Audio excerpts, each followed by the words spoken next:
Bonjour, c'est Jean-Élie, le directeur technique de Merci Jack. Aujourd'hui, je suis avec vous pour vous parler eau usée en cuisine professionnelle.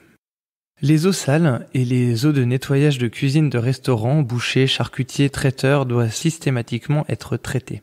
Elles ne doivent pas stagner dans les recoins du sol, il est donc nécessaire d'installer des caniveaux de cuisine professionnelle ou de siphons et de créer des pentes pour l'évacuation des eaux usées. La création de pentes est indispensable, surtout aux endroits où l'eau pourrait stagner de manière inaccessible, comme derrière un meuble de cuisson ou des équipements inamovibles. Enfin, à la sortie des canalisations d'eau usée, un bac à graisse doit être installé afin de dégraisser les effluents. Mais est-ce qu'un caniveau de sol ou un siphon est obligatoire ? Si la direction des services vétérinaires recommande l'utilisation des siphons ou caniveaux de sol pour les cuisines professionnelles, il n'y a plus qu'en Île-de-France où la réglementation départementale impose un caniveau de sol. Désormais, sur le reste de la France, ce n'est pas forcément obligatoire. Les restaurateurs et professionnels des métiers de bouche ont seulement une obligation de résultat, mais une liberté concernant les moyens. Ces moyens peuvent être divers et doivent simplement être détaillés dans le protocole de nettoyage. Pour résumer, idéalement, l'évacuation des eaux résiduaires de nettoyage devra s'effectuer en priorité par une bombe de cuisine, mais en cas d'impossibilité technique, tout autre système pourra être mis en place comme un aspirateur à eau. Il conviendra seulement de le préciser dans le plan de nettoyage de l'établissement. Ah oui, j'allais oublier. Il est bien évidemment décrit que les siphons et caniveaux doivent être équipés d'un panier récupérateur d'objets. C'est très important et c'est ce qui fait la différence entre un siphon de sol traditionnel et un siphon de cuisine. Les bacs à graisse, trop souvent oubliés.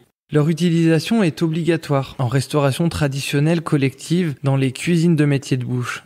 En fait, partout, car dès qu'on cuisine, on fait du gras. Ces bacs à graisse sont destinés à séparer la graisse et les éléments solides des eaux usées.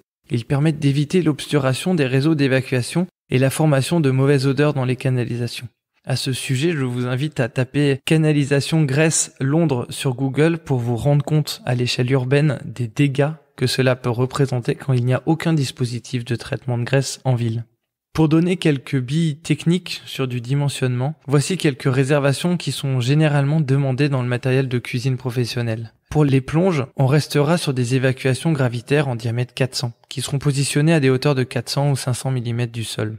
Pour les fours mixtes professionnels, attention, il est recommandé d'utiliser du PVC haute température ou alors de réaliser les évacuations en cuivre, toujours dans un diamètre 400 mm.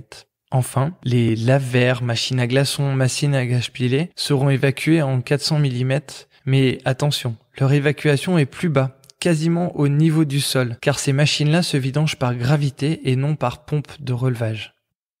Mais au-delà de toutes ces réglementations, je pense qu'il y a surtout des bonnes pratiques à transmettre aux utilisateurs des lieux que nous fabriquons. Des choses toutes simples, comme refroidir les eaux de cuisson grasses et extraire mécaniquement, avec un écumoire, la graisse solidifiée avant de vidanger le reste dans les égouts. Récupérer les restes et résidus de nourriture lorsque la plonge est remplie avant de vidanger l'évier. Maintenir dans les caniveaux de sol les paniers qui servent à ça et évitent d'encombrer les réseaux de matière solide. Et enfin, surtout, ne pas verser les huiles de friture dans les égouts, c'est interdit et il y a des super entreprises qui récupèrent l'huile pour la revaloriser. J'espère que ce sujet vous a intéressé, je vous dis à bientôt, passez une bonne semaine.